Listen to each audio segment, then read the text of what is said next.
Howdy ho, everyone. Welcome to The Boost. I am Brent. And I am George. And glad to have you on board for another week of unbelievable energy soccer. We've got a big show. We've got a road trip to talk about, the lovely town of Seattle. Of course, Oklahoma City has a lot of history with those guys. And we have a major announcement. Yeah, it's pretty big. Announcement. Huge.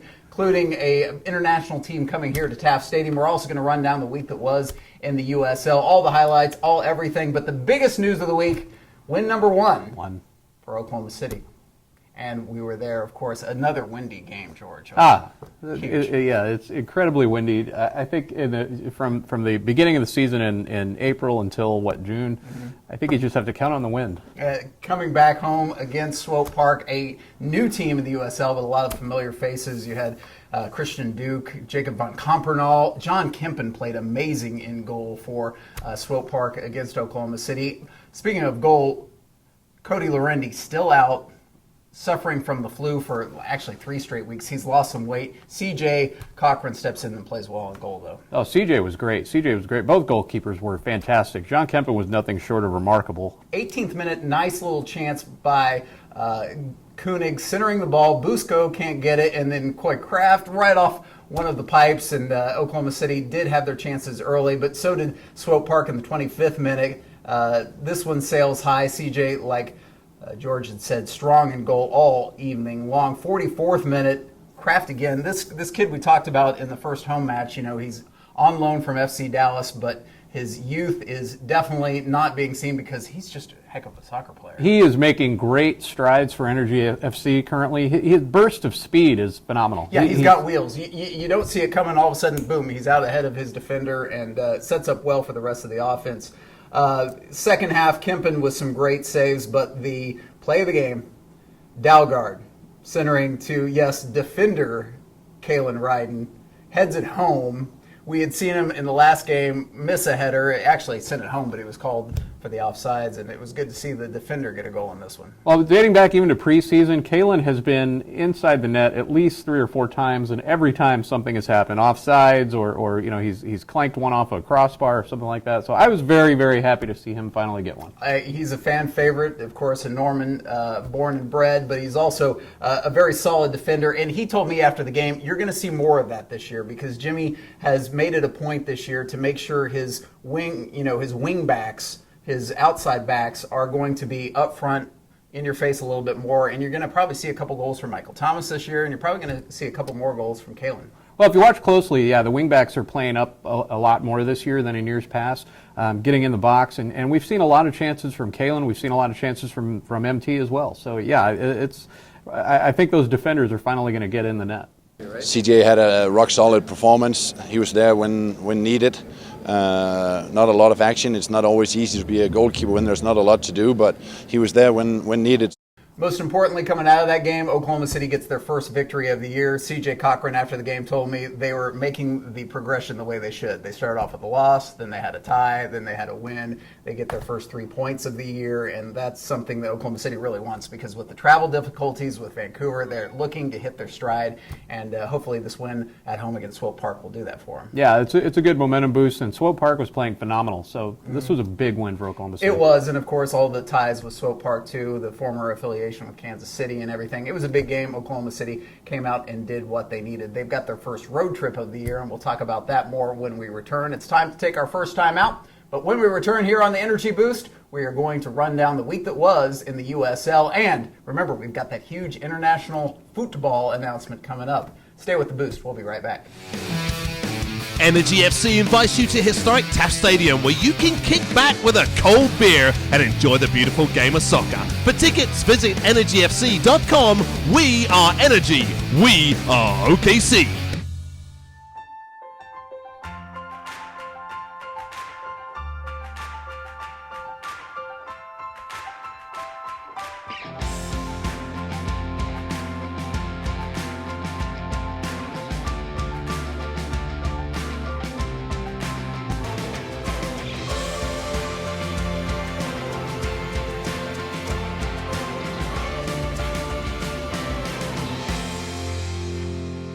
Welcome back to The Boost, everyone. He's George. Hey, he's Brent. And we're getting you up to speed with everything going on, both with the Energy, but also the USL. A huge international soccer announcement coming your way. But first, the week that was in the United Soccer League. Let's do it. Let's do it. Start you off pretty close to home, actually, just up the Turner Turnpike in Tulsa. Portland at Tulsa. This is Andre Lewis sending home the goal. That would be an upper 90, I think. Ooh, very nice. Lovely. 2-0 Portland at that point. They go on for the victory 2-0, and Tulsa struggling to start the year 1-3-1. Yeah, Tulsa hasn't played well. Yeah, not at all. They're toward the bottom of the Western Conference standings. Speaking of the West, let's stay there and go Vancouver at Galaxy 2. Villarreal to, yes, Kyle Gregg. Kyle Gregg is really finding the net a lot this year. In Fuego. Yes, I borrowed that from Dan Patrick. That one tied it at 2. They end at a 2-2 draw. Galaxy now with 10 points in first place. Vancouver in second place with 8 points. And yes, the Whitecap 2, still a very, very strong squad. Then finally over to the East, shall we? Louisville at Harrisburg. Chandler Hoffman. Speaking of Fuego, this guy's probably he is the leading goal scorer and probably the hottest player in the USL right now. His 6th goal of the year makes it 3-2 in favor of Louisville. They have 12 points now, first in the East. Louisville looks like this year's Rochester. They can't do anything wrong right now. And they played very well last year, but they had some talented goal scorers, but they didn't get those victories early in the season like they needed, and looks like they're doing it this year. Let's run down the Eastern Conference standings showing. You see Louisville in the top spot, followed closely by New York City, the Red Bulls playing well. Rochester, like you mentioned, last year's big team, about middle of the pack with 7 points, and Montreal, goose egg. Goose egg. Goose egg. How do you say goose egg in French? I don't. Omelette, is it the omelette? I only know how to say omelette. That's it? Yeah, Okay. that's it. I can count to 12 in French. So Montreal has an omelette? Has omelette. A big fat omelette. Let's go to the West show where you'll see the LA Galaxy are in the top spot with 10 points, but that's basically because they played 45 games already this year. 45? 45 games. Wow, yeah. Impressive. Oklahoma City has played 3. 3. So that's how that 45 to works. 3, Yeah. so 42.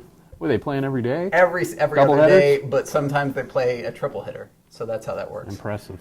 Colorado Springs, the team that beat Oklahoma City in their first match, playing really well with 9 points right now. And Vancouver, Salt Lake, and and St. Louis, all with 8 points. Wow. Big cluster right in the middle there. And all teams at Oklahoma City, of course, has some recent history with Seattle, the team that's coming up next for Oklahoma City, 1-3-2, only 5 points, 1 point ahead of Oklahoma City and Tulsa. But once again, look at the games played. Oklahoma City, only 3 games played. Only 3. Yeah. Only 3. I'm going to keep speaking in French as much as That's possible. Fine. That's fine. We like French. Very, very cool.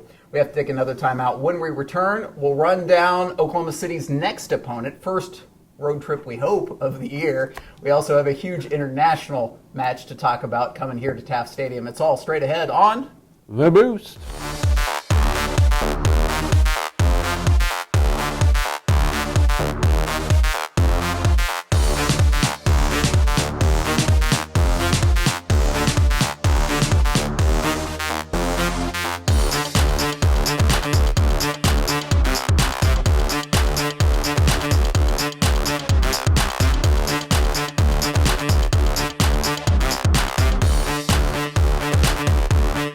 Welcome back to The Boost, everyone. I'm George. And I'm Brent, and we're getting you caught up to speed with everything going on with your guys in green. And speaking of green, one of the greenest cities on the planet, the Emerald City, is where Oklahoma City is going next, hopefully, with their first road trip of the year. Oklahoma City and Seattle. Starbucks. Yes, Starbucks, lots of flannel, probably a lot of stocking caps involved in this game. Oklahoma City, of course, was supposed to start off their road trip sojourn with one to Vancouver 2 weeks ago. That didn't happen because of weather difficulties in Denver. We're going through Phoenix on the way to Seattle this year, so we probably should have no problems getting to the Emerald City. And Seattle is a team that on paper not playing real well right now, 1-3-2 on the year, and it's always tough when you go up against a 2 team. Of course, they are the Seattle Sounders 2. You don't know exactly who's going to be on that roster. Nirvana. Nirvana could be on that roster. Kurt Cobain's spirit, I'm sure, will be there in full force. Something like that. I'm trying to think. I'm sure the locker room probably smells like Teen Spirit, though. Absolutely. Yeah, you would think. Seattle, not a team playing well this year, but they do have some experience in certain spots, but they are young in general. Oklahoma City knows that they're going to have to go up there and play well on the road, something they didn't do necessarily all the time last year. Sporting Park came in with a game plan, sitting back and waiting a little bit for our mistakes. Normally you say the home team's going to take the driver's seat and be in charge of the entertainment, where the other team, the away team, probably can sit back and play a little more conservative. We've got to find a way to get the results on the road. We have a plan going into Seattle, and let's see how that works on Sunday. Of course, Seattle not a fan of Oklahoma City. I don't know if that rivalry goes on to the pitch as it does on the hardwood, but it will be a big game. Sean Kemp? Yes, Sean Kemp. Detlef Schrempf. Yeah. Tom Chambers. Ken Griffey. Ken Griffey Jr., yes. Ken Griffey Sr. as well for a little bit, just to sell tickets toward the end of both of their careers. Yeah. You do what you got to do. I was always a fan of Phil Bradley and Alvin Davis. Alvin Davis. Yes. Alvin Davis was highly underrated. 85 tops, people. 85 tops. Anyway, Seattle, Oklahoma City going head-to-head. That'll be on Sunday night, so tune in to Energy FC TV for all the coverage, and of course you can see the game also on KSBI locally. Yeah, all games will be carried on KSBI now, which is very big. It is, as they say, currently huge. Huge. There's no H in huge. There is on paper, but we don't pronounce it because it's that big. We have to take a quick time out. When we return, finally the big announcement about international soccer that you have been craving for. I'll give you a little hint. If you know what that means, you're a pretty smart soccer fan. It's all straight ahead on the Boost. Energy FC invites you to historic Taft Stadium, where you can kick back with a cold beer and enjoy the beautiful game of soccer. For tickets, visit energyfc.com. We are Energy. We are OKC. Hey everyone, it's time to cross Go to Bank off your errand list for good. Did you know you can monitor account balances, transfer money, deposit checks, pay bills, and more any time of day from anywhere in the world? It's possible with mobile banking from First Fidelity Bank.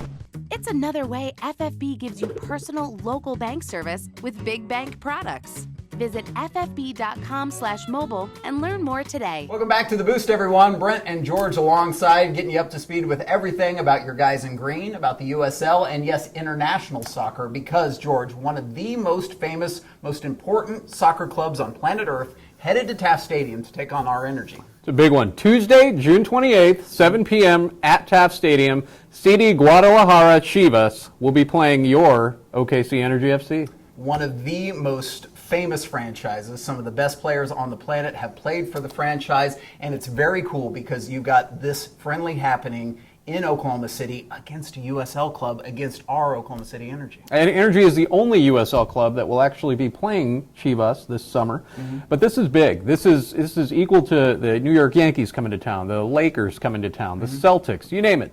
If you are a soccer fan, or if you have children who are a soccer fan, or a significant other, or a wife, or a husband, or anybody who is a soccer fan, you don't want to miss this one. It's gargantuan. It's huge. How big is this? Well, it's huge. It's huge. I took a step back and took a look at the weight, the actual validity, the hugeness of this club in a little piece called Know Your Chivas. Hey Energy fans, have you heard the news? Oklahoma City going head-to-head with one of the most famous soccer franchises on planet Earth. It's OKC. It's CD Guadalajara. Yes, Chivas. Head-to-head, June 28th, right here at Taft Stadium. Think about this. It'd be like the New York Yankees, Boston Celtics, Dallas Cowboys coming to play your guys in green. It's huge. It might be the biggest international soccer event in Oklahoma history. Chivas, one of the most popular brands in the soccer world. For those who aren't completely familiar, CD Guadalajara plays in Liga MX. They have 11 First Division titles to their credit. 7 Campeón de Campeones, 1 Interliga, 1 Copa Challenger, 4 Copa Oros de Occidente, and 3 Copa Mexico. Chivas, one of the 10 founding members of the Mexican First Division. One of only 2 teams never to be relegated to the second tier. CD Guadalajara has 2 Clásico games, El Super Clásico versus Club America, and El Clásico Tapatio against Atlas. Tasty. CD Guadalajara, the only football club in Mexico to exclusively field Mexican players. They love their homegrown. According to a recent survey from Spain, Guadalajara is the most popular team in Mexico. With 42% of their supporters in the country, the club has been recognized by FIFA, the AFP, and the Associated Press as the second most popular team in the world, with over 40 million supporters, most in the U.S. and Mexico, behind only Flamengo of Brazil. Successful players that have been on a Chivas roster: Javier Hernandez, Carlos Vela, Marcos Fabian, Francisco Rodriguez, Omar Bravo, and Carlos Salcido. If you want tickets to soccer history, you can give us a call, 235-KICK. Also, energyfc.com. Also, keep up to speed with all the pregame stuff at Energy FC TV. I'm Brent Skarky. We'll see you at the big game on June 28th. Tickets are on sale, and to get them, you can go to our website. We have a specific page dedicated solely to this huge match. Yeah, energyfc.com/Chivas. Pretty simple.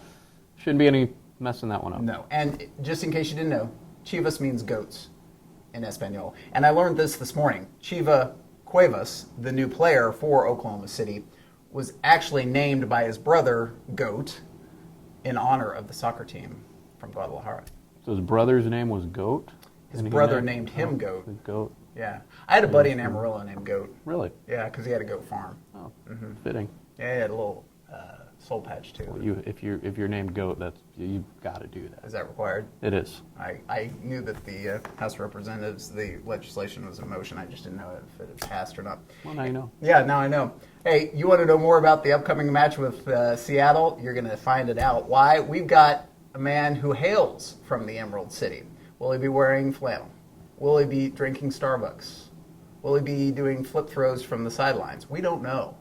Big Mike Harris up next on The Boost.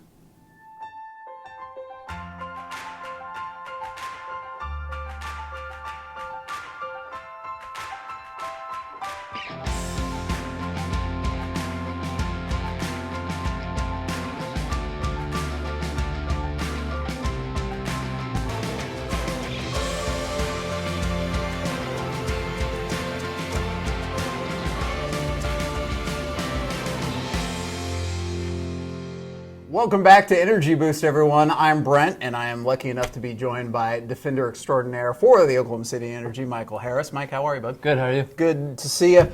Big win for you guys on Saturday night. You got some playing time there at the end, too, and great to get that 3 points, right? Yeah, we've kind of had a slow season just with the off week and our game being postponed, so we had lots of time to prepare for them, and to come out and get a victory will hopefully start our season off. Very, very cool. And we talked a lot about getting in that rhythm, and now the first road trip of the year. And for road trips, this one's pretty special for you, right? Yeah, I get to go home. Yeah, originally from Seattle. Are you from Seattle proper? I know you went to University of Washington. Yeah, just outside of Seattle, Shoreline, just north of it. So I kind of is my home, Seattle. You and I have talked about it before, but the bad blood that exists between Oklahoma City and Seattle, specifically on the hardwood, I don't know that it translates on the pitch very well, but do you go back home and ever get those traitor comments that we talked about? No, I don't get those traitor comments. The soccer world and the basketball world don't really collide too much. But I actually went to an Oklahoma City game on Monday, so that was awesome to see them win. Wish it was the Sonics still, but did you wear your Tom Chambers Sonic jersey? Yeah, it was underneath my Oklahoma shirt. So favorite Sonic player growing up? Gary Payton. Really? Okay, Yeah. The glove. Yeah, Yeah. And you're in that age range. Defender. Yeah. Just the way that he shut people down. Sean Kemp. Yeah, we had talked. We referenced. Didn't he? No. Who was the Detlef Shrimp went to University of Washington? Bam. Yeah. Detlef. So. And of course, he did real well there for a couple seasons. Tell me about Seattle, because the soccer community, specifically in the northwest part of the United States, just seems extremely strong. What are the Sounders like for Seattle? They're great. They've come in and kind of taken over the sports world up there. Everyone still loves the Seahawks. Seahawks get all the publicity, but the Sounders have surpassed the Mariners. They've they've really become the state's team, and everyone supports them. Even kids down here, like, oh, you used to play for the Sounders, all that stuff. So people know who they are, and they're great for the state. What is it about the northwest part of the country, though? Because Seattle is hugely strong. Portland is sometimes called Soccer Town USA. Salt Lake was actually voted in a recent poll to be the best soccer city in the United States. Are the soccer roots deep there? What do you think makes it so strong? I think the soccer roots are deep. Everyone has played soccer at one point in their life in the Northwest and on the West Coast, California especially, but even up north, like everyone's kids play soccer. It's not so much a football country. It's soccer country up there. And specifically, MLS is doing well, and that's kind of what I wanted to talk to you about. What is the MLS atmosphere that Oklahomans are obviously trying to get to know, because Energy, of course, want at some point to go MLS. What is the atmosphere around an MLS team like? Well, in the Northwest, they have the Cascadia Cup, and it's like our rivalry with Tulsa. Now with the new Swope Park Rangers. There's high quality teams in a very small, close area, and they play for such pride and for dignity. Like, they just play really hard with each other. And that's between Vancouver, Portland, and Seattle for the Cascadia Cup. Yeah. And those rivalries, of course, make it. And of course, the game day atmosphere has to be great in Seattle at CenturyLink, right? Yes. Yeah. Very, very cool. Question: do they actually start putting Starbucks in your baby bottles in the Seattle area? They actually put it in the mom's IV. Really? Yeah, before you're born. So you're getting coffee as soon as you're an infant. That's crazy. Yeah. I always wondered how that worked. Yeah. And do your PJs flannel, like the footy PJs you wear when you're like 1 and 2, are those flannel? And do they put a stocking cap on you at the same time?